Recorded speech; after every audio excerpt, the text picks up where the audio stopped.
Sawadee Kap. Hello and welcome to Daily Wisdom, Walking the Path with the Buddha. Today is our Pali Canon and English study group, and we're studying the words of the Buddha. We're in Volume 5, which is titled The First Stage of Enlightenment, Stream Enter. We're going to be studying chapters 11 through 20.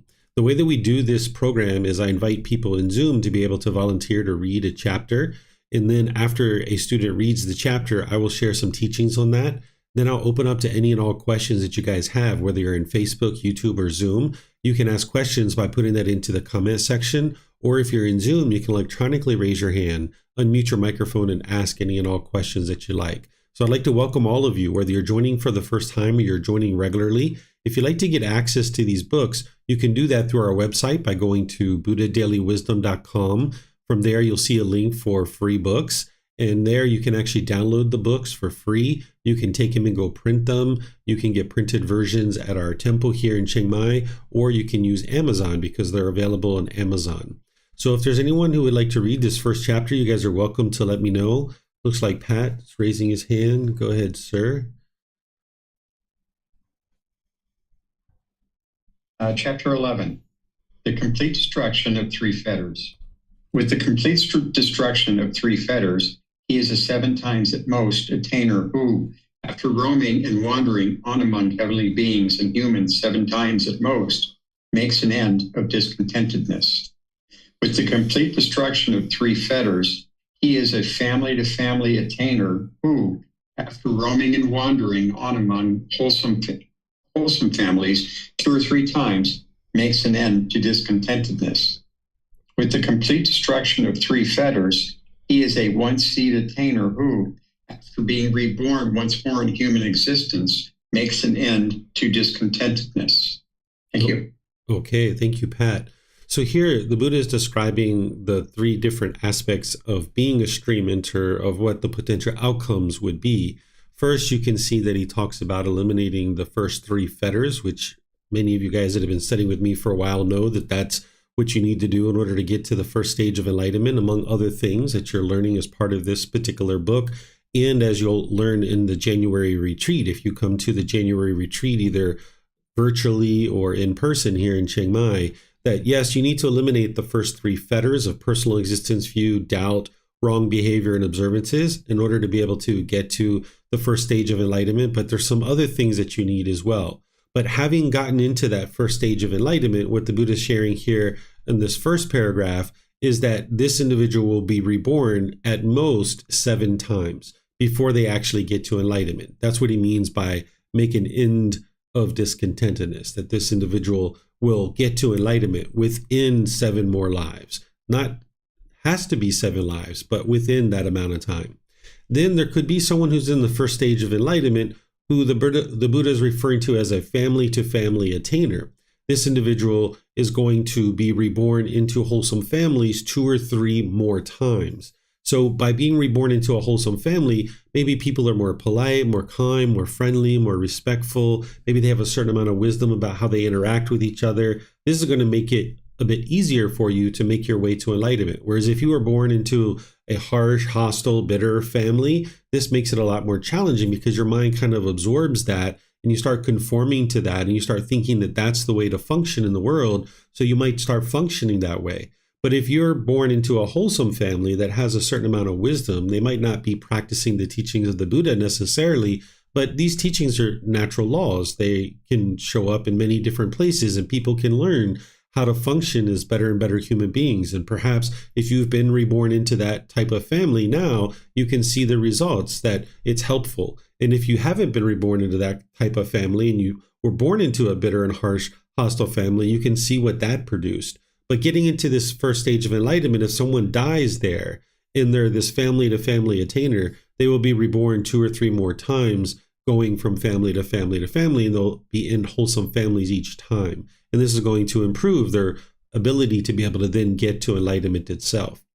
Then the Buddha is talking about this one seed attainer, somebody who's in the first stage of enlightenment, but if they die, they will be reborn back into the human realm and then actually attain enlightenment in that next life. Now, that's also similar to a once returner. If you guys remember that second stage of enlightenment is a once returner, and that person absolutely is going to come back into the world and then get to enlightenment in their next life. But that can also occur as a stream enterer as well. That's why the Buddha says here 7 times at most that somebody will actually be reborn. They don't have to be reborn 7 times. So these are 3 different aspects of getting to that first stage of enlightenment if someone dies. Whether you are one or the other of these types of things, you're not going to necessarily know unless you have known that you've gotten to the first stage of enlightenment, and you know that that's your first time getting into that stage of enlightenment. Then you'll know, having seen your past lives, that you are an individual who is a 7 times at most attainer. Or if you have observed your past lives and you know that you were a stream enterer in the past, and now maybe you're being reborn into wholesome families, maybe you can see that you were reborn into a wholesome family this life. This could help you to understand what you've accomplished in your previous life.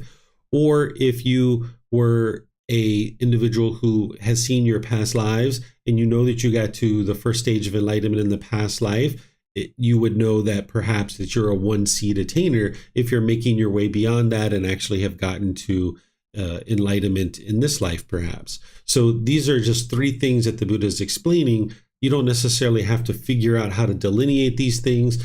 If you have memories of past lives and you can see these things, wonderful. But if not, it's not anything that's going to block you from getting to enlightenment or otherwise impact your ability to get to enlightenment. It's just information to help you see what are the potentials for someone who is in the first stage of enlightenment. And these are the various potentials that that individual has. From that point forward, if they die, these are the 3 options that someone might experience from that point forward. So let me know what questions you guys have here. You can put that into Facebook, YouTube, or Zoom, or you can raise your hand in Zoom and ask any questions that you like.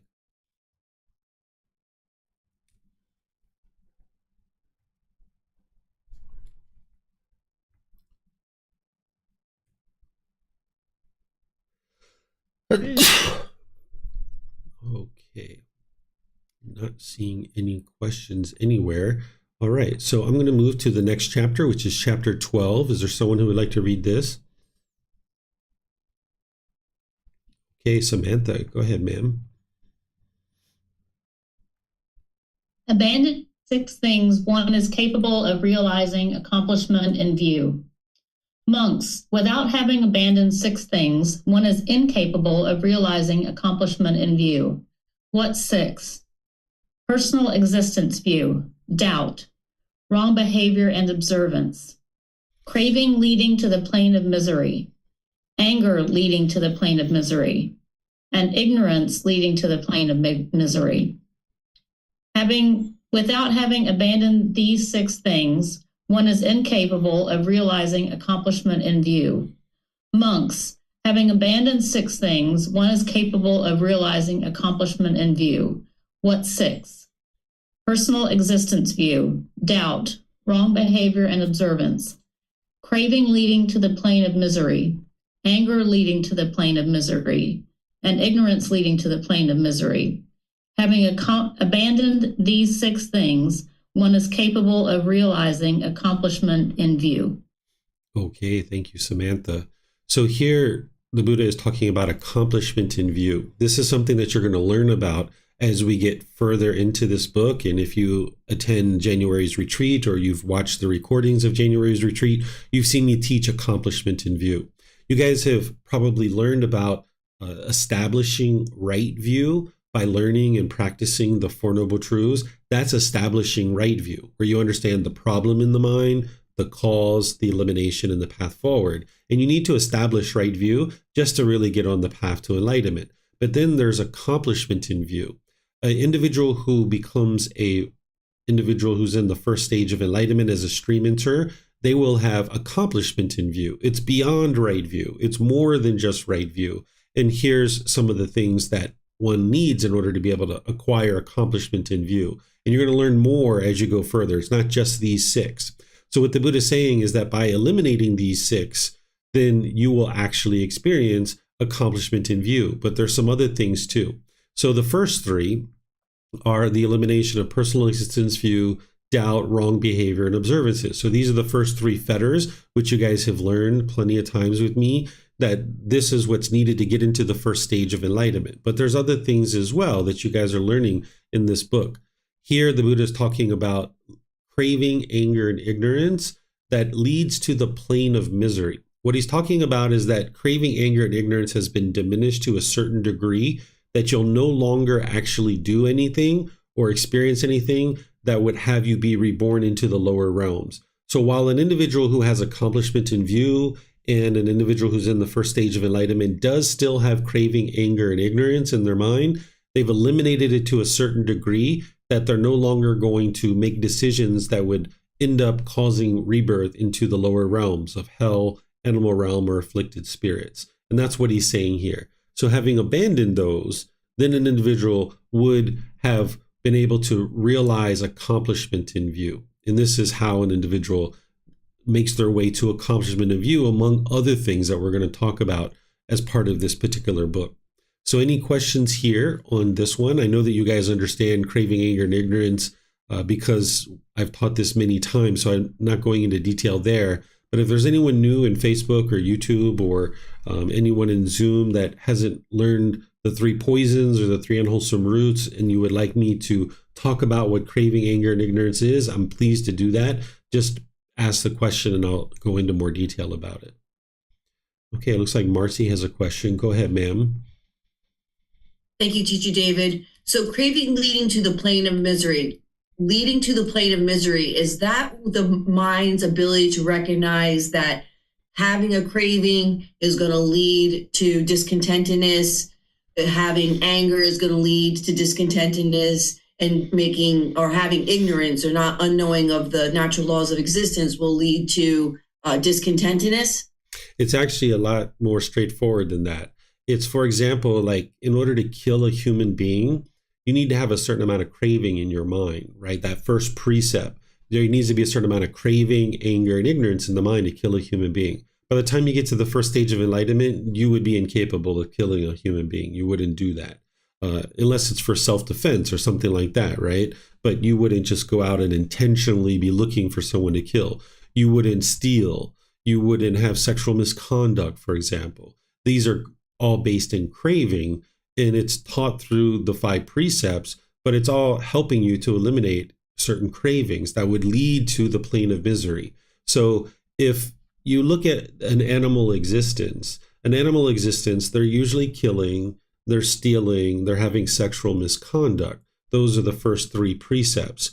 And there can be human beings who are functioning very much like an animal. This is the reason why oftentimes humans are described as being animals, even though we're not. We're human beings, but people oftentimes classify us as animals, but we're not. But the unenlightened mind does function much like an animal. So with craving, anger, and ignorance in the mind to a certain degree, people would go out and do things like killing and stealing and having sexual misconduct. But by the time you get to the accomplishment in view in the first stage of enlightenment, you would be incapable of doing those kinds of things, because that is what's going to lead to being reborn in the lower realms. Is that if as a human being you're functioning like a hell being, or you're functioning like an animal, or you're functioning like an afflicted spirit, then if you die, you're going to be reborn in those realms, because your mind and your consciousness is already functioning in that way. So you need to go to that realm in order to extinguish that unwholesome karma. But as an individual who's in the human realm with the ability to cultivate your mind, you can actually develop into becoming more and more of a better and better human being. And now getting to this first stage of enlightenment, if you die, you will come back into the world as a human being, because you've now are functioning more and more like a human being. Excellent. Thank you, Teacher David. I appreciate the explanation. Yeah, you're welcome. Okay, so I'm going to check to see if we have any other questions. And don't see any. Just kind of looking here. Okay, so let's move to chapter 13. Is there someone who would like to read this? This is a little bit of a longer one. Okay, Leo, you're going to tackle it. Go ahead, sir. The stream enterer understands, as they really are, the cause and the passing away of the world, monks, without having abandoned 6 things. One is incapable of realizing accomplishment in view. Monks, an instructed noble disciple does not think. When what exists, does what come to be? With the arising of what, does what arise? When what exists, do volitional formations come to be? When what exists, does consciousness come to be? When what exists, does name and form come to be? When what exists, does the six sense spaces come to be? When what exists, does contact come to be? When what exists, does feeling come to be? When what exists, does craving come to be? When what exists, does clinging come to be? When what exists, does existence come to be? When what exists, does birth come to be? When what exists, does aging and death come to be? Where the monks, the instructed noble disciple, has wisdom about this, that is independent of others. When this exists, that comes to be. With the rising of this, that arises. When there is ignorance, volitional formations come to be. When there are volitional formations, consciousness come to be. When there is consciousness, name and form come to be. When there is name and form, the six sense spaces come to be. When there are the six sense spaces, contact comes to be. When there is contact, feeling comes to be. When there is feeling, craving comes to be. When there is craving, clinging comes to be. When there is clinging, existence comes to be. When there is existence, birth comes to be. When there is birth, aging and death comes to be. He understands thus, in such a way is there a cause and effect in the world. Monks, an instructed noble disciple does not think. When what does not exist, does what not come to be? With the elimination of what is what eliminated? When what does not exist, do volitional formations not come to be? When what does not exist, does consciousness not come to be? When what does not exist, does name and form not come to be? When what does not exist, do the six sense spaces not come to be? When what does not exist, does contact not come to be? When what does not exist, does feeling not come to be? When what does not exist, does craving not come to be? When what does not exist, does clinging not come to be? When what does not exist, does existence not come to be? When what does not exist, does birth not come to be? When what does not exist, does aging and death not come to be? Where the monks, instructed noble disciple, has wisdom about this, that is independent of others. When this does not exist, that does not come to be. With the elimination of this, that is eliminated. When there is no ignorance, volitional formations do not come to be. When there are no volitional formations, consciousness does not come to be. When there is no consciousness, name and form does not come to be. When there is no name and form, the six sense spaces do not come to be. When there are no six sense spaces, contact does not come to be. When there is no contact, feeling does not come to be. When there is no feeling, craving does not come to be. When there is no craving, clinging does not come to be. When there is no clinging, existence does not come to be. When there is no existence, birth does not come to be. When there is no birth, aging and death does not come to be. You understand thus, in such a way the world is eliminated. Monks, and a noble disciple thus understands as they really are the cause and the passing away of the world, he is then called a noble disciple who is accomplished in view, accomplished in vision, who has arrived at these true teachings, who sees these true teachings, who possesses a trainee's wisdom. A trainee's true wisdom who has entered the stream of the teachings, a noble one, with penetrative wisdom, one who stands squarely before the door to the deathless, the Enlightenment. All right. Thank you, Leo. So what the Buddha is doing here is he's pointing to dependent origination, which is the next chapter that we're going to be studying. Dependent origination is the highest, most ultimate truth of the Buddha, where it goes through step by step in detail and explains to you how you keep experiencing rebirth over and over and how you keep experiencing discontentedness over and over. When you first start on the path to enlightenment, you learn the Four Noble Truths, which is like a window into the mind, giving you the understanding of the problem, the cause, the elimination, and the path forward. And that's a nice little window to really get you started where you're going to have an aha moment in a short period of time, and you can see the truth about what is really going on in the unenlightened mind and really penetrate into the heart of it. Then you can learn things like the 3 poisons or the 3 unwholesome roots or the 3 fires of craving, anger, and ignorance, helping you to understand the broader aspect of the problem and kind of deepening your understanding. Then you can start learning things like the 10 fetters, where you can understand the 10 pollutions or the 10 taints or defilements that take you into detail and showing you specifically what the pollutions are, what the symptoms are, how to eliminate them, and how to know that you've actually eliminated them. This is part of what you learn in your journey to enlightenment. And then ultimately, you would like to get to a point where, as you're making your way to the first stage of enlightenment, that you learn dependent origination, because that's going to bring everything together for you. And you can see it very, very clearly in these 12 interlinking steps of showing you what one thing leads to another, that leads to another, that leads to another. And that's what we're about to study. But here, what the Buddha is saying is that a noble disciple, an instructed noble disciple, this is someone who understands his teachings very well and has penetrated them very deeply, does not think, when what exists, does what come to be? With the arising of what, does what arise? The reason why this individual doesn't think about these things is because they already know. They already understand dependent origination, so they don't need to think about these things because they've already thought about it. They've already dove in, they rolled up their sleeves, they sunk in their teeth. They really work to understand dependent origination. And once you understand it, you don't need to think about it anymore because you fully understand it. So an individual who's penetrated his teachings deeply, having realized accomplishment in view, has then understood when what exists do volitional formations come to be. They already understand that, and so forth and so on, all the way down through dependent origination, which we're about to study.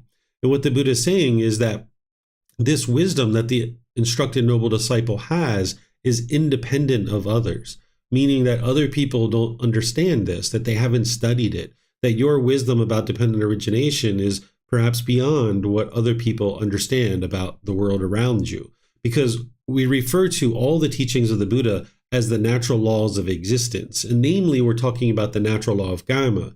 But this natural law of dependent origination is in there too. And you've got the universal truths. You've got other things like this that are part of these natural laws. Dependent origination is a very important natural law to understand, that the Buddha is explaining it to you in a way that you can independently verify. And this wisdom that you cultivate around dependent origination is independent of others. Other people aren't going to understand this if they haven't taken the time to actually study it. So when there is ignorance, volitional formations come to be. The Buddha is showing this cause and effect, which we're about to dive into here in a moment, that there's this cause and effect relationship, that if this one thing exists, something else is then going to come to be. And you're going to see this entire chain of events. And ultimately what the Buddha gets down to down here is that he explains that a noble disciple who is accomplished in view and accomplished in vision, whenever he's talking about accomplishment in view and accomplishment in vision, what he's talking about here with accomplishment in view, you're going to learn throughout the entire book.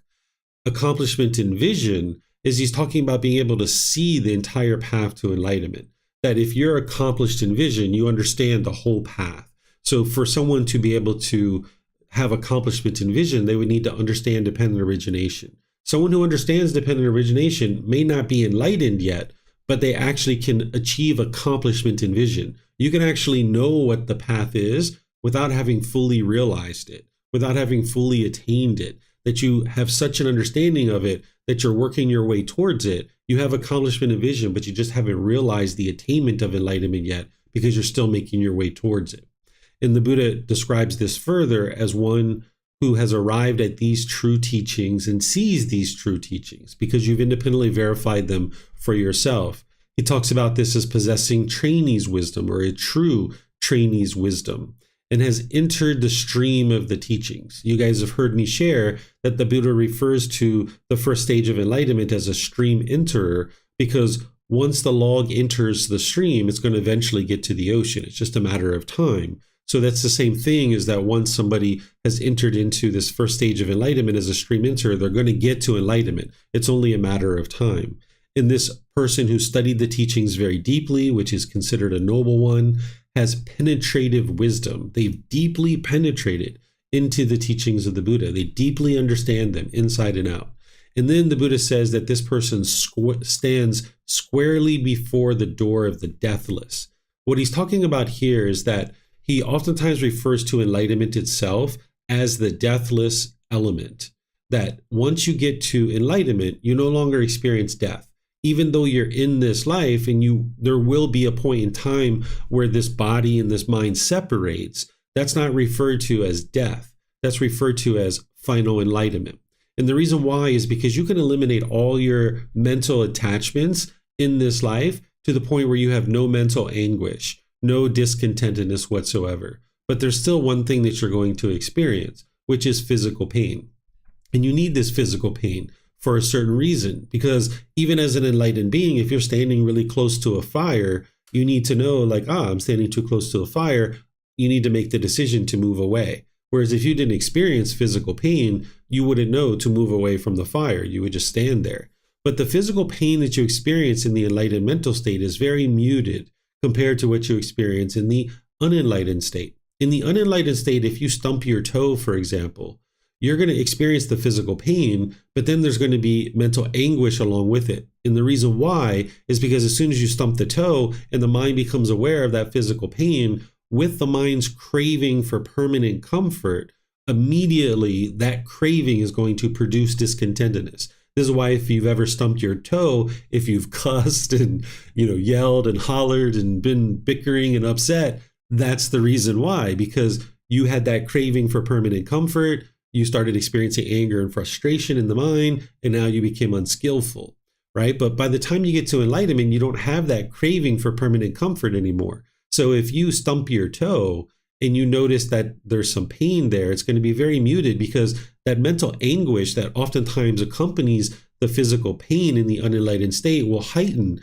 the physical pain. But when you get rid of the mental anguish and it's just the physical pain, you'll see that it's very muted. You might even start laughing and joking when you stump your toe, because you know that it's impermanent. When you stump your toe, you know that in 30 seconds to 2 minutes, this is going to be gone. And you might just sit down, start rubbing your toe and start laughing at it, right? Because you know what's going to actually occur. You have that penetrative wisdom. So the Buddha describes an individual who understands all the path to enlightenment and who has gotten into this first stage of enlightenment, even though they're not enlightened yet. He says they're standing squarely before the door to the deathless. They haven't walked through the door. They're just standing there with the potential to walk through the door. The way that I described this in our last class is that getting to the first stage of enlightenment is like getting to base camp in Mount Everest, that you don't just stumble your way into base camp at Mount Everest. The people at Mount Everest and they're at base camp, they're waiting to get to the summit, and they're going to make their way to the summit, but they have all the equipment that they need. They have certain knowledge and wisdom. They have a tour guide. They have certain equipment and things like this that are going to help them to get to the summit. So they're standing squarely before the door of the summit of Mount Everest, right? And it's just a matter of putting all these things together and for the conditions to be right that they can make their way to the summit. So getting to the first stage of enlightenment, you're not going to stumble your way into that. You're going to have intentionally put time, effort, and energy into learning and studying and training and cultivating your mind, that now you haven't gotten to enlightenment yet, but you have all the things you need. You're still going to need guidance between the first stage of enlightenment and enlightenment itself, but you've gathered up all the teachings, all the books, all the videos, all the resources. You've got a teacher. You've got your meditation practice well developed. You understand the Eightfold Path. You're headed in that direction. So you're standing squarely before this potential to get to enlightenment. And then the Buddha refers to it as the deathless, because when you die as an enlightened being, there isn't considered to be death. It's considered to be final enlightenment, because you can get rid of all your mental attachments, but as long as you're alive, you can't get rid of the physical body and the mind being together. They're still together. And now at death, the body and the mind separate, and now there's no more physical pain from that point forward. And even though you're experiencing muted physical pain up to that point, you still, at that point of the point where the body and the mind separate, there's no more even that physical pain any longer. So let me know what questions you guys have here. Remember, you can put it into Facebook, YouTube, or Zoom, or you can raise your hand in Zoom. So it looks like Marcy, you have a question? Go ahead, ma'am. Thank you, Teacher David. So in the field of medical, we have CPR, resuscitation. I've been involved in situations where we have taken someone who has died and then resuscitated them back. I have a couple of questions here. So some people that get resuscitated, the body comes back, but the person doesn't ever come back. They stay in a state of vegetation, I guess you could call it. Is that an indication that the mind has separated from the body and has now moved on to whatever next realm, or is on its journey to whatever next realm it's going to? And the second part of my question is, for someone that's on the path to enlightenment and understands this cycle of rebirth and stuff. Can I answer one question at a time? Sure, go for it, Teacher David. Yes. Okay.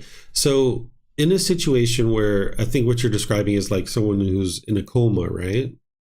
Mm-hmm. Yeah. So there's situations where people are monitoring the physical body, and for all intents and purposes, they consider the body essentially dead. They might even call it brain dead. And the person is hooked up to all kinds of machines. And now this individual is just being sustained in terms of the physical body through the technology that we have available to us today. And there's been people who have maybe been in that state for multiple years or weeks or months or something like this. And the family has contemplated turning off the machines. And they might have even been in the room with the doctor in front of the patient talking about this and contemplating it. And then for one reason or another, the family decided not to turn off the machinery. And then at some point in the future, this being does regain its awareness and starts to be able to talk again. And what these people are telling us, at least some of them, is that they were fully aware when their body was in this state. They were fully aware. They heard that conversation that their family had with the doctor about not pulling the plug, and they thanked their family for not doing so, but they couldn't respond. They didn't have the faculties to be able to respond or communicate or say anything. So when the body is there, if it's got some life to it, then there's going to be a consciousness there, but it might not be a fully functioning consciousness to be able to communicate and do normal functions that we would consider to be this person to be alive. But the consciousness is still there. It's not until the body is dead and there's the mind and the body completely separate. So could we then in the medical field be, what's the word I want to use? By maintaining the body, like keeping the heart going, keeping the lungs breathing and stuff, we could be holding these people in this state of consciousness instead of just letting. So I guess what I'm saying is, like, so there's DNRs and stuff like that, where if a person dies, you don't step in, you just let the body, you just let them pass away. But where there's not a DNR, we step in and we keep the body alive. We can then potentially be holding these people in this semi-conscious state instead of letting them pass on into their next whatever. Am I making any, I don't know if I'm being clear. Yeah, you're being clear. That is true. But at the same time, some of those beings will be able to come from that semi-conscious state to being more awake, right? In terms of life, not awake in terms of enlightenment, but awake in terms of life. So it's that person's gamma of what happens, right? Because some families wouldn't be able to afford to have their family's member on that equipment for even a few days, let alone months or years, which some families do. So if this individual comes back from their coma, then okay, great. If not, then this individual is going to move on. But this is part of its gamma of whether or not it has this ability to potentially regain its consciousness or not. But you shouldn't see it as you're doing an unwise thing by potentially putting this being on life support, because it could potentially be what that being needs to be able to come back into the human world or to continue its life in the human world. Because being in this human world is the best thing that could ever happen, and you're not interested in just throwing away this life haphazardly. So if this being has any opportunity to potentially regain its full consciousness, then wonderful. So you shouldn't look at it as you're doing anything unwise. Thank you, Teacher David. That helped me clear up a lot of misunderstandings. So it's a karma that this being has generated, and the ability to maintain the extension of an existence in the human realm is beneficial to that human, because it allows it more time to get onto the path to enlightenment and eventually reach enlightenment and extinguish all unwholesome karma that they may have generated in this lifetime, in past lifetimes as well. Exactly. Excellent. Thank you so much, Teacher David. That was very clear. Thank you. You're welcome. What about your second question? That you answered it. Oh, it was okay. about a DNR and understanding that and keeping somebody wise or unwise decision. But thank you. Okay. Yeah, you're welcome. All right. I'm not seeing any questions anywhere. So we'll move on to chapter 14. This is dependent origination. This is what you guys have been building up to be able to learn throughout all your journey on the path to enlightenment, because this is the highest, most ultimate truth of the Buddha. And what we're going to do is we're going to read just the top section of it so that I can teach it to you. And then I'll open up to any questions that you guys might have. So is there anybody who would like to read this?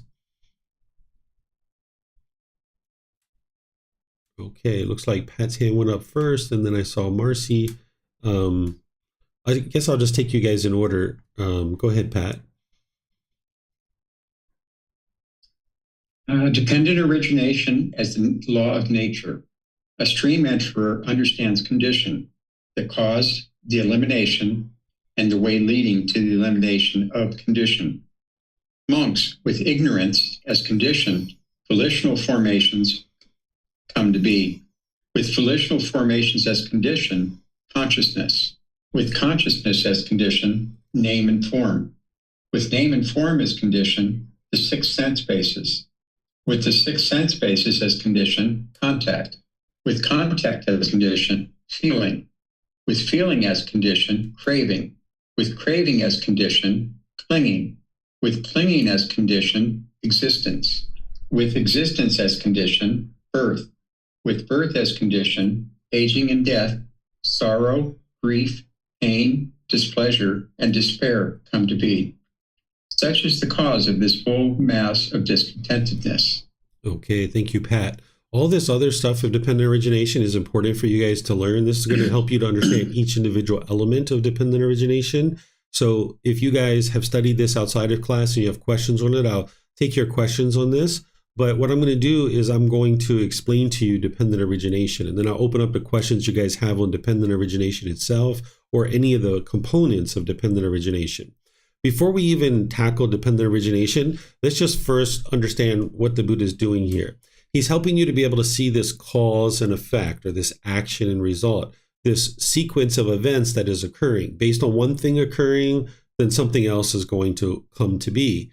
And because that thing came to be, this next thing is going to come to be. It's the sequence of events. It's like dominoes that are falling, right? So the way that you can think about this without even dependent origination is, because you've decided to learn English, you are able to talk with people. Because you're able to talk with people, you are able to submit a job application. Because you're able to submit a job application, you are able to get an interview. Because you were able to get an interview, you were able to receive a job. By you getting a job, you were able to get an income. By you getting an income, you were able to eat food, purchase food and eat food. So the reason why you're able to eat food is because you chose to learn English, right? And there's this whole series of events that have occurred that have led to your ability to eat food, right? But it's because of that first thing, that first domino falling, that has allowed all these other things to occur, that now you get the ultimate result. So the Buddha is teaching you that as it relates to the cycle of rebirth and discontentedness. That what he's sharing with you is that because of ignorance, or the unknowing of true reality, that lack of wisdom, the misunderstanding, the confusion, the lack of wisdom, because of that, there's going to be certain decisions that are made, choices and decisions, or volitional formations. And those choices and decisions are going to be based in ignorance, the unknowing of true reality. And because of that, it's going to lead to a consciousness being created. And now when there's a consciousness, it's going to need to find a name and form. For now, you can think about name and form as the physical body. I'm going to show you in a moment what the Buddha describes as name and form so that you'll know with 100% certainty that he's describing the physical body. But for now, just understand that if there's a mind, if there's a consciousness, it's going to need to find a physical body. When there's a physical body, it's going to then develop the 6 sense spaces. When you develop the 6 sense spaces, you're going to have contact through those 6 sense spaces. Once there's contact, there's going to be feelings, either conditioned pleasant feelings, painful feelings, or neither painful nor pleasant. This is discontentedness. Then the mind is going to experience craving, where the mind's longing, yearning. Then there's going to be clinging, where the mind is holding on to things tightly. In the earlier classes, I teach craving and clinging is essentially the same thing, but these are two different things. There's the longing, yearning, the craving for something, the seeking external. Then there's the clinging and holding on. So if there's longing and yearning, then there's going to be clinging where the mind's holding on. Then this is going to produce an existence where the being is now inside the womb. Then there's going to be birth where this being comes into the world. And if there's birth, there's going to be aging and death. This is the impermanent nature of the physical body, that if there's birth, there's going to be aging and then ultimately death. And along with that, there's going to be sorrow, grief, pain, displeasure, and despair.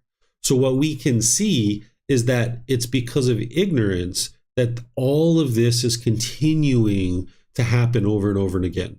This is why an individual keeps being reborn over and over again, and this is why the sorrow, grief, pain, displeasure, and despair, this whole mass of discontentedness comes to be. It's because of the ignorance. So that's why when you first started off with me, I guide students to never believe anything that they ever hear me say or write in books or anything, because you can't antidote ignorance with belief.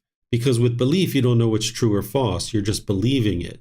But if you can learn, examine, and investigate, you can reflect to independently verify, and then you can practice to be able to integrate the teachings in your day-to-day life and train your mind. You can come to wisdom to know the truth. And by acquiring wisdom, that's what dismantles this entire thing. So that's what's keeping everything stuck and in place. This is why you might have experience having the same problems in life over and over and over again. If you kept experiencing broken relationships with boyfriends or girlfriends or husbands and wives, or you kept having difficulties at work, for example, you kept having the same problems over and over and over and over and over again because there hasn't been any cultivation of wisdom. By cultivating wisdom, you get outside this continuous cycle. So the Buddha is showing you this step by step by step by step, that because of ignorance, there's these decisions that are made that are unwise. This is going to lead to a consciousness, which is then going to find a physical body. It's going to form the 6 sense spaces of the eyes, ears, nose, tongue, the body, and the mind itself is there, experiencing contact. When there's contact, there's going to be feelings, pleasant feelings, painful feelings, neither painful nor pleasant, these conditioned feelings. The mind is going to crave, and now there's going to be clinging where the mind holds on. There's existence, there's birth, there's aging and death, sorrow, grief, pain, displeasure, and despair, all this discontentedness. It's all coming about because of ignorance. So one of the ways you might look at dependent origination is like a math equation, that because of ignorance plus craving and clinging equals discontentedness, right? So ignorance plus craving and clinging equals discontentedness. And it equals rebirth as well, right? So that's the way to look at this like a math equation, because there's a lot of other steps in here that the Buddha is showing you. But what you guys already know is, craving, anger, and ignorance. And I've taught you that through the 3 poisons or the 3 unwholesome roots or the 3 fires. But one of the things I usually say in those discussions is I say, yes, we call it craving, anger, and ignorance, but in reality, it's because of it's because of ignorance that craving and anger continues to exist. And this is what I'm referencing. I was referencing dependent origination, that because of ignorance, craving and clinging continues to exist in the mind. And because of that, the mind continues to experience discontentedness and continues to experience rebirth over and over and over again. Okay, so this is dependent origination as the Buddha is teaching it. But now I'm going to swing way down here. Actually, you know what? Before we go do that, let me do this up here. Here, let's look at name and form so that you can have confidence that what the Buddha is teaching is the physical body here. That's what he's talking about. So what he's talking about here is he's talking about 4 of the 5 aggregates. If you remember, the 5 aggregates is physical form, feelings, perceptions, volitional formations, and consciousness. So here he's got 4 of them: feelings, perceptions, volitional formations, and consciousness. That's 4 of the 5 aggregates. But he's including in name, he's including in that contact, and he's calling this name. Then for form, he's referring to it as the 4 great elements. Whenever you see the Buddha talking about the 4 great elements, he's talking about the physical form of the body.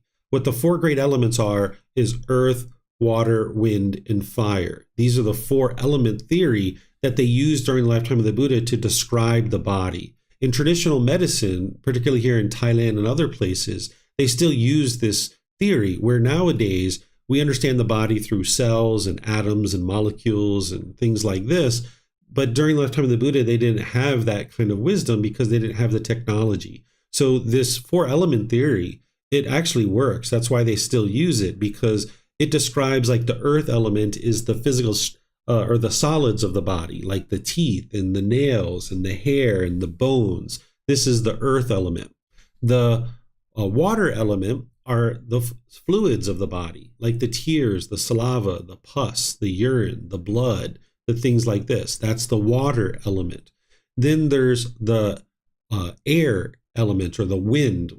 Wind is a better way to describe it. Wind describes the movement of the body. So while the blood is the water element, the movement of the blood through the body is from the wind element. Or like the movement of the feces through the colon is the wind element, right? And then there's the fire element, which is the temperature of the body, oftentimes associated with digestion. So whenever you see the Buddha talking about the 4 great elements, he's referring to earth, water, wind, and fire. And this is how they describe the body during his lifetime. So essentially, we've got the 5 aggregates here in contact. That's what he's talking about, is name and form. So you can have the confidence that what the Buddha is describing as name and form is the physical body. But now that we've reviewed this up here, let me just go through it again before I show you what I'm about to show you, is that the Buddha is saying that because of ignorance, there's these choices and decisions that are made that are unwise, that then produce unwholesome karma, or unwholesome results. One of those unwholesome results is that it produces the consciousness. A consciousness comes to be. If there's a mind or a consciousness, it's going to need to find a physical body, right? So now when it finds a physical body, that's the egg and the sperm and the consciousness coming together inside the womb. It's now going to produce the 6 sense bases. And now the 6 sense bases start to grow and mature in the body. As early as 2 weeks or as late as 6 weeks is what scientists say the 6 sense bases start to develop inside the body of the mother in the womb. So this being as early as 2 weeks or as late as 6 weeks starts to have the 6 sense bases. Now there's going to be contact through those 6 sense bases. There's going to be certain feelings that are experienced as a result of that. And then there's going to be craving in the mind. There was craving from the very beginning anyway. That's the whole reason why it was actually reborn. Then there was clinging, where the mind's holding on. The craving is the longing and yearning. The clinging is holding on. Now there's existence, where this being is now in existence within the womb. Then after 9 months of growth in the womb, there's going to be birth. This being is now going to be born into the world. Then from that point forward, there's going to be continuous aging and eventually death. And then along the way, there's going to be sorrow, grief, pain, displeasure, and despair. This is where discontentedness is coming from. This is why when we first come out of the womb, we start crying right away. We don't come out of the womb laughing. We come out crying because the mind in the body is inside the womb. There's craving and clinging. The mind is holding on to this experience inside the womb. There's a certain amount of ignorance that's in the mind, this lack of wisdom of things like the universal truth of impermanence. We're making certain decisions, and all of this is coming to be. And now when we come out, we've experienced the first big bout of discontentedness, being pushed out into the world, or maybe surgery to be brought out into the world. And because we're craving to exist in that womb permanently, everything's so cushy and cozy. We got this whole place to ourselves. Food is coming to us on this umbilical cord. Everything's nice and cozy. All of a sudden, womb, here we are out into the world. We're discontent right from the beginning because of this whole sequence of events. Okay, so this is one way to think about dependent origination. But now let me show you this chart. If you guys haven't read this, or if you have read it, I'll help you to understand it. Is there's these two charts. What I'm explaining here is that there's past causes. In your past life, you had ignorance and you had certain decisions. You chose not to get to enlightenment. We all did. Otherwise, we wouldn't be here. Because of our lack of wisdom, our ignorance or unknowing of true reality, we made certain choices and decisions that didn't include us getting to enlightenment. So we had certain past causes. And because of that, we're having certain present effects. That there is a mind, there is a physical body, there is the six sense spaces. We're experiencing contact through those. And if the mind is unenlightened, you're experiencing conditioned feelings. That's your present effects based on these past causes. But then there's current causes, there's present causes, craving, clinging, and existence. These are present causes that exist now, presently, that because of the craving and clinging, you're continuing to exist in this existence. And then if that continues, these present causes are going to lead to future effects, which is continuous birth, aging, and death. And then, of course, discontentedness. So what you're doing is you're looking to antidote all this and eliminate the ignorance by cultivation of wisdom so that you can dismantle all of dependent origination. So I'm going to see if you guys have questions on any of this. This is something that people may or may not understand the first time that they learn it. Even with a foundation in the path to enlightenment through all the foundational courses, sometimes people really need to spend time to look at this. And even if you think you understand it, it would be wise to really dissect it and really look at it very thoroughly, because a person who's in the first stage of enlightenment will understand dependent origination very closely. And you would even memorize these steps, that you would understand ignorance leads to volitional formations, to consciousness, to name and form, the six sense bases, contact, feeling, craving, clinging, existence, birth, aging and death, sorrow, grief, pain, and displeasure leads to this whole mass of discontentedness. You would be able to understand this cause and effect relationship. So let me know what questions you guys have here. So it looks like Vibhav has a question. Go ahead, sir. Thank you, David. Can you please go to the name and form section? Sure.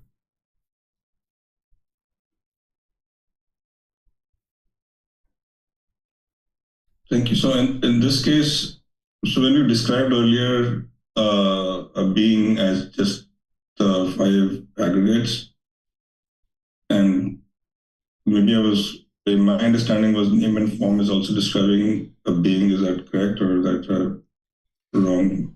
Yeah, this is describing the physical body is the way that you can think of it. While he has contact and he has consciousness in here, I would encourage you to think of it as the physical body. And then it's the consciousness and the physical body coming together. So, and when we call the five aggregates, that's also describing the physical body, or is it not? Because it seems that he's added contact here. So I'm just trying to understand that when most other cases, when we talk about the physical body, the being, we're just talking about the five aggregates. And so I'm wondering why we've added contact here. Yeah, so the form is really the physical body. Whenever we're talking about form, that's the physical body, and that's one of the one of the aggregates, right? That's the actual physical body. But now when you include feelings, perception, volitional formations, contact, and consciousness, the Buddha is calling this name. So you might think about this as the person even. You could think about it as the person because it's the combination of all these things coming together. But it's a lot easier if you think about name and form as just the physical body, because consciousness and contact are a separate factor in dependent origination. So if you just think about name and form as being the physical body, it'll help you to be able to understand it better. My question was more about when we're talking about the 5 aggregates, why he may have not chosen to include contact in that. Well, he seems to be doing it here, but in general, when he talks about the 5 aggregates, which he also describes as the being the physical body, like physical body, and like when he describes being in other places, Mm-hmm. he describes the 5 aggregates, right? The form, feeling, perceptions, volitional formation, consciousness. Yeah, those are the things. Oh, sorry. You have those long pauses. I usually think you're done. Sorry, I was just wondering why we had it contact here and not in why not make it 6 aggregates? I guess is my question. Yeah, because contact isn't innately describing the being itself. That you can have these 5 aggregates, and that's what describes the actual being itself. You don't need the contact to be able to describe the actual being. So it's the 5 aggregates that delineates what a living being is. And so what is the reason for having contact here when this is name? So I guess what is the difference between name and form and 5 aggregates? Is like just the contact part? The contact part, that's the only difference. Everything else is there. The 5 aggregates are all there. Okay. Mm-hmm. I'm still not clear why the delineation is there. I guess that's my question, why we had. I don't have 100% clarity on why contact's here either, but I know that name and form is the physical body. And if you think of it that way, that's going to bring your mind to understand dependent origination. Okay, thank you. Mm-hmm.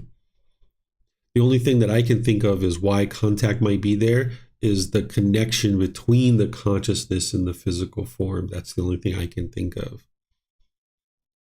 Okay, thank you. Yeah, you're welcome. Okay, looks like we have a question from Tonka on YouTube. Is it that our choices in previous life caused present existence in clinging, in craving, in I think you mean clinging, in craving, in present existence will cause future existence? Thank you in advance, Teacher David. Yes, that's true. That our choices and decisions in our previous life is what caused the present life. And then the continued craving and clinging in this life is what's going to produce the future existence as well. But in order to eliminate craving and clinging, we need to get rid of that ignorance, because the mind doesn't even know about craving and clinging when it's off the path to enlightenment and doesn't have the wisdom. So that's why cultivation of wisdom is so important. And this is one of the reasons why an individual who's in the first stage of enlightenment will understand dependent origination. And that's also what's helping you to eliminate those wrong observances. If you remember that fetter, wrong behavior and observances, that if you understand dependent origination, you understand the ultimate goal is to cultivate wisdom. That's the ultimate goal. And you never fail if you cultivate wisdom. In rites, rituals, ceremonies, and worship doesn't lead to the elimination of ignorance. So that's why the Buddha never taught rites, rituals, ceremonies, and worship. So if you ever see anyone doing rites, rituals, ceremonies, or worship, you know right away they're not even in the first stage of enlightenment, and they haven't understood dependent origination. Because anybody who understands dependent origination would understand the ultimate goal is to cultivate wisdom, and rites, rituals, ceremonies, and worship doesn't do that for you. So yes, what you're describing, Tonka, is 100% accurate. And this is what helps you to understand that you need to cultivate wisdom, because you can't get rid of craving and clinging without the wisdom of how to do it. So that's why ignorance is first. Okay, let's see what other questions we might have somewhere. I don't see any. Okay, so let's move on to the next chapter. And as I mentioned, I recommend that you guys read each one of these aspects of dependent origination and you learn about it. And as you have questions, you can let me know and I'll answer them. But we're going to move on, and you can see all the things that I share here too, because I explain it kind of in a more of a story format. So if you read through this, you'll learn about this kind of story that I'm kind of describing to help you understand dependent origination in detail. Now, chapter 15 is essentially dependent origination, but the Buddha is just kind of like flipping it. He's starting off with aging and death, and then he's going in the opposite direction because he's talking about the elimination. So I don't know that we need to read this. It's essentially the exact same thing, but just kind of in a different order. It's going backwards. And then he goes through describing each individual aspect of dependent origination. So we can just go right through that because there isn't anything there that the Buddha is sharing other than you need to know this in order to get to the first stage of enlightenment. Now here, the 44 cases of wisdom, what the Buddha is describing here, we don't have to read it all because it's a lot of redundancy. What he's describing here is essentially that you need to cultivate the wisdom of what each one of these factors of dependent origination is. That you need to know the wisdom of aging and death. You need to know what that is. That you need to know what causes it. Well, what causes aging and death is birth, right? That's really easy. And then you need to know what's the elimination of it. Well, the elimination of aging and death is to eliminate birth. And the wisdom of the way leading to the elimination of aging and death is the Eightfold Path, right? So each one of these is essentially the same. What you need to be able to know is you need to know what each individual factor is, and then the cause and the elimination is just going to be the factor before it. And then the way leading to the elimination of each of these factors is the Eightfold Path. So he describes this all the way through, that you need to know each one of these in order to get to the point where you have cultivated the 44 cases of wisdom. And then he walks you through this and showing you how this all comes about. So if we read this, we would be here for quite a long time because it's pretty long. Okay, so here I kind of explain to you what it is that you need to be able to understand in order to get to the 44 cases of wisdom. Okay, and now he breaks it down even further to the 77 cases of wisdom.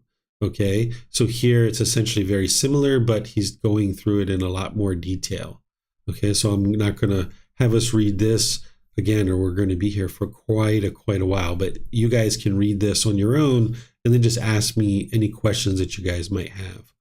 Now, this one here, he's going to introduce, this is chapter 18, he's going to introduce wisdom of the principle and wisdom of entailment. These are two aspects that an individual who's moving to the first stage of enlightenment and in the first stage of enlightenment are going to need to cultivate. So he's walking you through dependent origination, helping you see the wisdom of principle and the wisdom of entailment. So I'm going to explain to you guys what this is without having to even read this. What he's basically describing here is he's explaining that wisdom of principle is to understand what something is. So in this case, the example is understanding what aging and death is.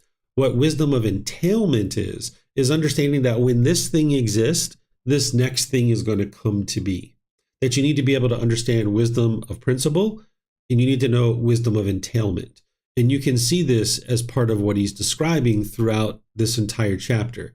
That he's saying, when monks, a noble disciple has purified and cleansed these two kinds of wisdom, wisdom of principle and wisdom of entailment, he is then called a noble disciple.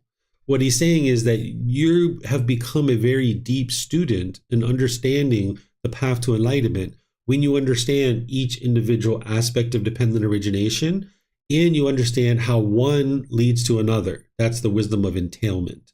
So you're going to need to know this in order to be able to get to the point where you're deeply have penetrated the teachings and have gotten to the first stage of enlightenment. So in addition to eliminating those first three fetters of personal existence view, doubt, and wrong behavior and observances, and some of the other things we've talked about, like you're going to need to know the 5 aggregates, you're going to need to know the 6 sense bases, you're going to also need to know dependent origination, you're going to need to have accomplishment in view. These are all things that are going to need to be learned and developed and practiced on your way to the first stage of enlightenment.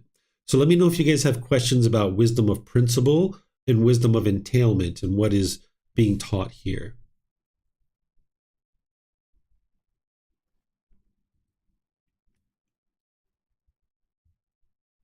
Okay, it looks like there's, oh, this is not English, so I'm sorry I can't read your English there. Okay, Vibhav, go ahead, sir. Speak English, not Hindi, okay? No, Hindi. Okay. So just want to clarify the principle of entailment. The principle, the wisdom of principle is basically understanding the dependent origination in terms of its technical understanding, and the entailment is actually experiencing it, or like being able to see it in action. I just want to make sure that's not exactly. So wisdom of principle would be each individual factor, like ignorance. What is ignorance? You should know what ignorance is. What is volitional formations? You should know what that is. What is consciousness? You should know what that is. And right on down the line, name and form, the six sense bases, contact, feelings, craving, clinging, existence, birth, aging and death, sorrow, grief, pain, displeasure, and despair. You should know what each one of those individual things are. That would be wisdom of principle, understanding what they are. Wisdom of entailment is what I just did, which is understanding how one leads to the next. You should understand that because of ignorance, there's volitional formations. Because of volitional formations, it leads to a consciousness. Because of the consciousness, it now finds a name and form. Because of the name and form, it now develops the six sense bases. Because of the six sense bases, it experiences contact. Because of contact, it experiences feelings. Because of feelings, there's craving, there's clinging, there's existence, there's birth, there's aging and death, sorrow, grief, pain, displeasure, and despair, this whole mass of discontentedness. So you need to know what entailment is how one thing leads to another, the cause and effect, the causality of things. Okay, so at this point, does the practitioner also see it in practice, or does this just the understanding of how this works? Yeah, so what you're doing is you're learning through wisdom of principle, wisdom of entailment. You learn what that is through learning, reflecting. You're examining, you're investigating, right? That's what we're doing now. And then you need to reflect on this. And you need to look at this sequence of how this is occurring through your reflection. And then where your practice comes in is you start practicing the cultivation of wisdom. You start making wiser and wiser. Really good at this teaching where he asks a question and then the student replies. So he's saying, what do you think, monks? Is form permanent or impermanent? Well, of course, if you've been studying even for a little bit on the path to enlightenment, you know that physical form is impermanent. And then he says, well, what is impermanent? Is it discontentedness or peacefulness? Meaning, does it lead to discontentedness or peacefulness? Because if you're clinging to something, wanting it to be permanent, then it's going to lead to discontentedness. So now the Buddha says, but without clinging to what is impermanent, discontentedness and subject to change, could such a view arise? Meaning, if you had an understanding of impermanence, discontentedness, and you understood subject to change, would you be able to think that the winds do not blow, the rivers do not flow, pregnant women do not give birth, the moon and sun do not rise, but yet stand steady as a pillar, right? And of course, the answer is no, because if you understand the universal truth of impermanence, and you know that that view can't arise in your own mind. And he then repeats this for all the five aggregates: form, feeling, perception, volitional formations, and consciousness. So now the Buddha just walks you through that and says, okay, if an individual has eliminated this confusion, then they understand the Four Noble Truths. That's what he's referencing here, where he says they've eliminated and abandoned confusion about discontentedness, the cause of discontentedness, the elimination of it, and the way forward. So these are additional things that an individual would need in order to get to that first stage of enlightenment, is to understand the three universal truths, the Four Noble Truths, understand the five aggregates, and then put this all together to realize that these five aggregates are impermanent, that they're going to be constantly changing, and it doesn't make sense to cling to it.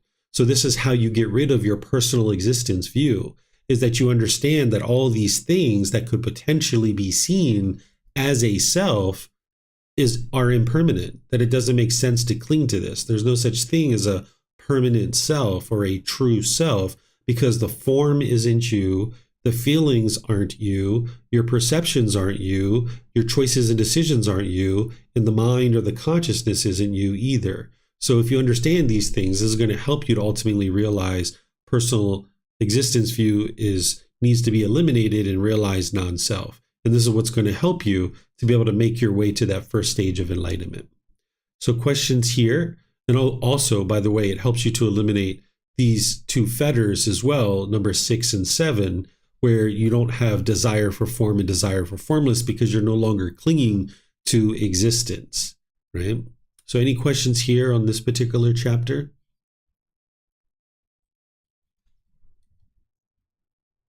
Okay, it looks like Leo has a question. Go ahead, sir. Thank you, David. I would like to ask a question not about this chapter, but is that okay? Sure. Is it related to something we studied today? If not, I'll study. Yeah. Okay. Yeah, it's about, I think Marcy had a question about people who were in the coma. It's similar to that. Oh, okay. Okay, sure. Go ahead. Yeah, just remember that my one grandmother had not a stroke, but I have it here on the phone. I just put it on the phone because I don't know how to spell it. Okay, 1 second.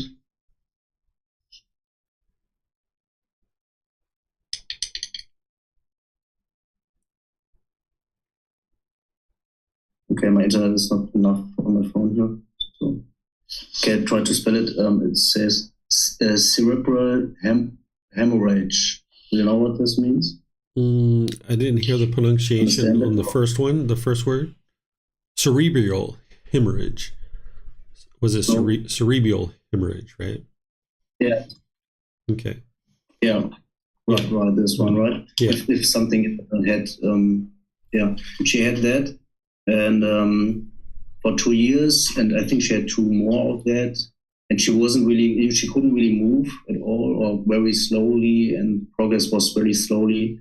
And at the end, on her deathbed, she just was staring at the top, and her mouth was open. She didn't have really good breath, and I just thought about what if these people have that, do you know something what these people have? They can still think like us and see people around them and have thoughts, or they are on something in some other space. Or Yeah, all of that is happening to the body because that's the brain is the physical body. And all of that you're seeing is based on the physical body. It's the same thing like what we were describing with Marcy. But the mind is not the physical body. It's non-physical. It's intangible. You can't point to a location. This is why like the physical body can be experiencing any number of things, but the mind can be experiencing something completely different. So there's the potential that your grandmother's mind was just fine and alert and aware, but the body was experiencing this. But each situation is going to be different from case to case. Okay. All right. Thank you. Yeah, you're welcome. Okay. All right. So I'm going to now look at chapter 20. Let me just refresh my memory here. This one looks pretty long, and I don't know that we need to read all of this. Let's see what we've got here. This looks like the Buddha teaching about some of the attainments and some other things. Let me just see, for those of you guys that have studied this prior to class, do you have any questions on it? Is there any questions that you guys have about this?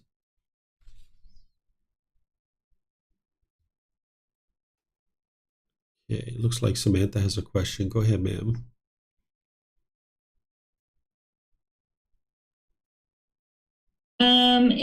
At the end of the first paragraph, I don't understand the phrase, and it was mentioned further on. Also, giving is a doctrine of unwise. Okay, let me read the couple of sentences before it. The formal funeral speech last as far as the eternal ground, the bones burn off.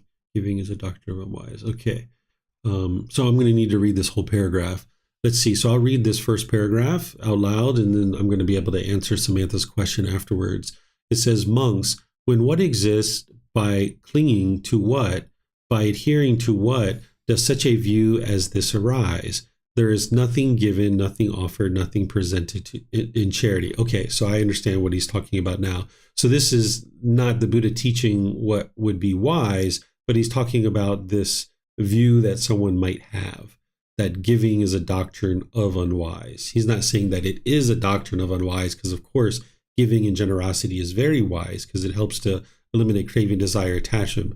But he's saying when what exists, by clinging to what, by adhering to what, does such a view as this arise? So essentially, by having a view like this, the mind is experiencing ignorance or the unknowing of true reality, that the mind doesn't understand what it doesn't understand. And this is a view that some people might have, but this isn't what the Buddha is teaching you as a view that would lead you to enlightenment. Okay, thank you. Mm-hmm. That's probably what confused you, right? Is you're like, hold on a second, giving is wise. Why does it say this? Right. All right. Let me see if we have any questions anywhere. Okay. I'm not seeing any other questions anywhere.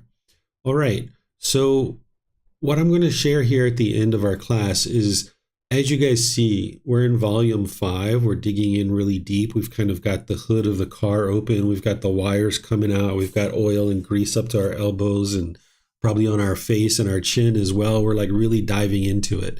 When you guys first started learning, and I taught you the 3 universal truths, and I taught you the universal truth of impermanence, probably took me about 3 minutes to explain it, 2 minutes for you to reflect on it. You're like, yep, got it, understand, right? But now you're getting into teachings that aren't that way. There are some teachings of the Buddha that you need to really sit with. You need to really look at them. You need to really review them. You need to sink your teeth into them. You need to visit them multiple times over a consistent period of time, where you maybe study it like this. You step away from it. You think about it for a while. You come back a week or 2 later. You look at it again. You read it. You ask some questions. You step away and think about it for several weeks. This is what you're getting into, is that there's going to be these challenging teachings like this. So I'm not sure where you guys are with what you understand about dependent origination so far, but this is the process that most people need to take, is that it can be pretty challenging that when you're used to having learned things as simple as dependent origination, as the universal truth of impermanence and the universal truth of discontentedness and stuff like that, you probably had to chew on the universal truth of non-self a little bit to really get that one understood. But a lot of those core fundamental teachings, you can understand them pretty readily. But now you're getting into things that are going to take you much more time to understand and think about and reflect on. And then over time, as you do that, you're going to start seeing how these things all connect to each other. So if this is the first time you approach dependent origination and you're not really quite clear on it right now, wonderful. You know that. So now roll up the sleeves, dig in, and start studying it, if this is the point that you're ready to start studying it, because that's going to help you to be able to then more deeply understand it.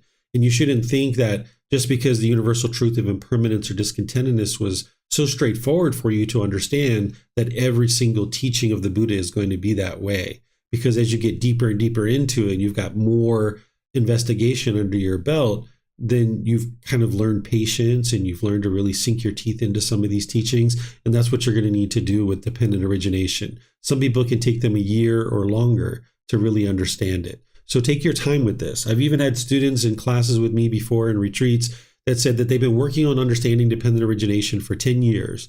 And when I explained it to them, they were like, oh my gosh, I finally got it, right? And they finally understood it after that amount of time, not with me for 10 years, but maybe somewhere else for 10 years. And now finally in class, they finally got it. They heard the words that they needed in order to be able to piece it all together.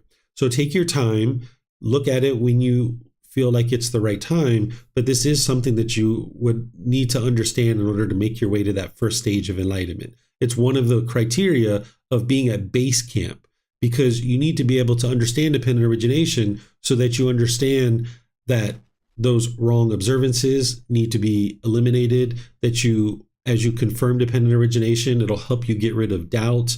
It'll also help you to eliminate personal existence view to a certain degree. And it really sets you up for the rest of the path. It really gets it really clear and focused of exactly what your goal is on this path. Your goal is to cultivate wisdom, to eliminate craving and clinging, so that you can then eliminate discontentedness. That's the ultimate goal. And now, having done so, you won't experience rebirth over and over and over again. So tomorrow in our class of the group learning program, I'm going to be in volume 1, chapter 4, which is the Four Noble Truths, Establishing Right View. If you guys need a refresher on that, I'm going to be teaching that tomorrow as part of our group learning program. Next week in our program, I'm going to be in the next 10 chapters. So we're going to be in chapters 21 through 30. So if you'd like to study those ahead of time, you're more than welcome to. And then on Wednesday, I'm starting a 4-part series on Buddhist chanting. So if there's anybody who would like to study Buddhist chanting and learn that or refresh on that, you're more than welcome to attend on Wednesday. That over the next 4 Wednesdays, I'm going to be doing a 4-part series on Buddhist chanting. So thank you all for participating. I know there was a few people that raised their hands that volunteered to read that didn't get opportunity to do that. Perhaps in our next class, you'll be able to do that. But thank you for those of you guys that volunteered to read. Thank you for those of you guys that did read. Thank you for all your questions and your interest to learn. As you guys would like help, feel free to reach out through classes, through our Facebook group, private messages. And remember, you can schedule personal guidance. So we'll see you guys in a future class. Be well and take care. Sawadee ka.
Thank you again for watching. Enjoy your meditation. Look forward to seeing you online and answering any questions that you might have. Thank you so much.